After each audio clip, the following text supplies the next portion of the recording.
آپ اور ہم اللہ تعالیٰ توفیق دیں تو عشاء کی نماز پڑھتے ہیں نا، عشاء کی نماز میں جو 3 رکعتیں ہم اکٹھی پڑھتے ہیں ان کو کیا کہتے ہیں؟ وتر کہتے ہیں نا۔ امام ترمذی رحمۃ اللہ علیہ نے لکھا ہے کہ جس گھر میں ہماری کتاب ترمذی شریف ہو وہ یوں سمجھے کہ اس گھر میں اللہ کے رسول موجود ہیں صلی اللہ علیہ وسلم۔ اتنی قیمتی کتاب ہے، اور علماء کا فیصلہ بھی یہ ہے کہ احادیث طیبہ کی کتابوں میں جتنی مشکل کتاب یہ ہے شاید ہی کوئی ہو۔ اس حدیث پاک کی کتاب میں امام ترمذی رحمۃ اللہ علیہ ایک حدیث لائے ہیں کہ سرور کونین صلی اللہ علیہ وسلم نے فرمایا کہ اہل قرآن وتر پڑھو۔ اب یہاں اہل قرآن سے مراد کون ہے؟ ایسا ہی ہے نا؟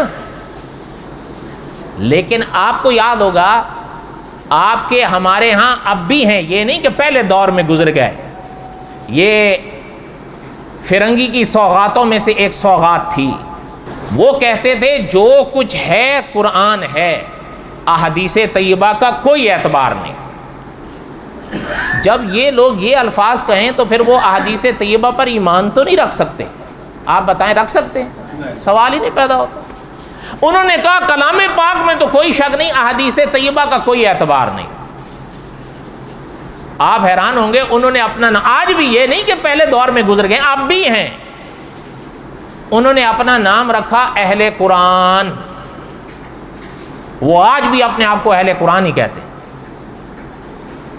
آپ بتاؤ کیا واقعہ اہل قرآن ہے وہ؟ اچھا ذرا یہ بھی ایک بات ہے کہ جن پاک زبانوں نے، دھیان میری طرف رہے، جن پاک زبانوں نے کلام پاک امت کے آگے پیش کیا، انہی پاک ہاتھوں نے امت کے آگے حضور کے فرمان کو پیش کیا ہے۔ ان کی زبانوں پر اعتبار ہے، ان کے ہاتھوں پر اعتبار نہیں ہے۔ ہماری سمجھ میں تو یہ نہیں آتا۔